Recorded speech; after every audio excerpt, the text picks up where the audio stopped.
За өнөөдөр Баянгар аймагт хариуцлага сонгогч гэсэн сургалт зохион байгуулж байгаа залуучууд зохион байгуулж байгаа. Энэ сургалтын гол үр дүнг хаанаас зохион байгуулж байгаа гэхээр нэгдсэн үндэсний байгууллагын хөгжлийн хөтөлбөр КОИК олон улсын байгууллага сонгуулийн ерөнхий хамтарч залуу сонгогчдыг чадахжуулах чиглэл дээр гендерийн тэгш байдлыг хангахын төсөл дээр хамтарч ажиллаж байгаа. Тэгэхээр энэ сургалтуудыг залуучууд хийснээр залуу сонгогчдын боловсролыг дээшлүүлэх, залуучууд сонгуульд оролцох оролцоог идэвхжүүлэх гол зорилго агуулгаж байгаа. Ерөн сүүлийн жил залуучуудын сонгуульд оролцох оролцоо улам бүр муудаж байгаа. Залуучууд сонгуулийн мөрийн хөтөлбөрийг олох, сонгуул гэж юу юм, сонгуульд оролцсны үр дүн байна уугүй юу гэдгийг алсаас хараад ерөнхийдөө надад дутуу гэж юу.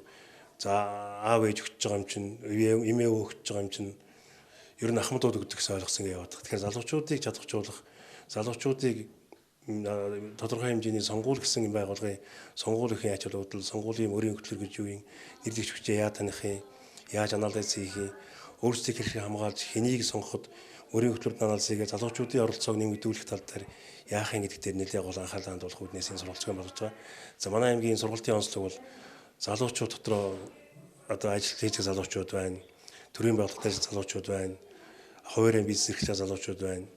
Мөн хөдөө аж ахуйн их сургууль байгуулагдсан манай аймагт хөдөө аж ахуйн сургуулийн оюутнууд байна. Политехникийн коллеж оюутнууд байна. Үлзийт мэрэгжлийн сургалтын үйлдвэрлэлийн төвд сурж байгаа залуучууд байна. Тэгэхээр нэлээд харьцангуй олон талын салбараас залуучууд хамарч байна. Шүүхийн шинжилгээний шийдвэр үүсгэх газраас, хөгжим драмын театраас, аймгийн тамгын газраас гээд нэлээд олон төлөөллийг хамруулад 25-6 залуу амрагдсан явж байна. Дараа нь энэ сургалтыг бид нэр ерөнхий боловсролын сургуулийн 12 дугаар ангийн сурагч дээлжсэн дараагаар хийгээд ерөн залуучуудыг сонгуул гэж юу юм, сонгуульд цаашдаа өгснөөр, сонгуулийн мөрийн хөтөлбөрийг уншиж одоо ойлгосноор сонгогчдыг идэвхжүүлэх, залуучуудыг идэвхжүүлэх хэмжлэгийн саяны дээр яриадсэн бүх юмнуудыг одоо 24-нд анх удаа сонгуул өгч байгаа хүүхдүүд бас өгөх зорилготой. За өнөөдөр энэ манай сургалтанд хамгаалж байгаа залуучуудын нэг 70 орчим хувь нь сонгуул өгч үзсэн юм байна. Бусд нэрээс сонгуул өгч үзээгүй залуучууд байна. За миний хувьд Баянгар аймгийн гэр бүл хөгжил залуучдын хөгжлийн газрын хүүхдийн хөгжил оролцоо харьцсан мэргэжилтнээр ажилладаг. Тэгээд байгууллагын төлөөлөлд энэхүү сургалтанд ингээд хамрагдаж байна.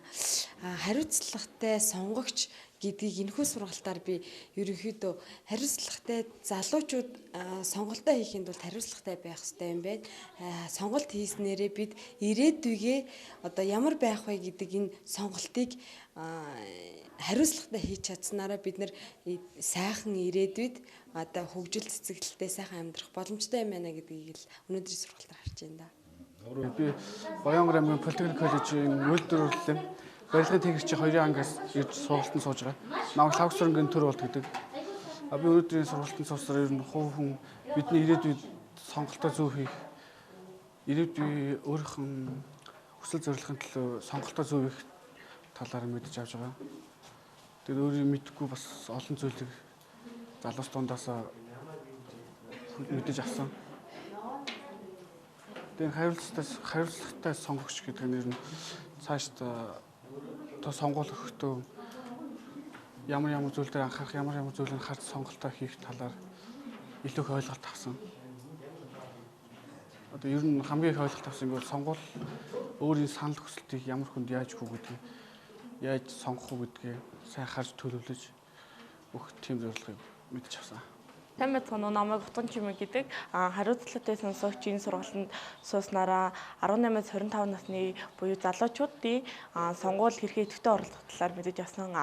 Мөн яагаад 18-аас 25 насны залуучууд 50% сонгуульд оролцдог юм бэ? Тэр нь юунаас болдог юм бэ гэдэг мэдээллийг бид нэр илүү дэлгүүрэнгүй олж авсан. Энэний хамгийн нэг том шалтгаан гэх юм бол ер нь бол нэг оюутан залуус хөдөлмөр эрхэлж байгаа хүмүүс оршин суугаа хаягаасаа хол байгаа учраас сонгуульд идэвхтэй орлохыг хүссэн боловч оролцож чаддгүй. Тэрийг хэрвээ гарт шийдлээ энэ бас бид нар гаргасан.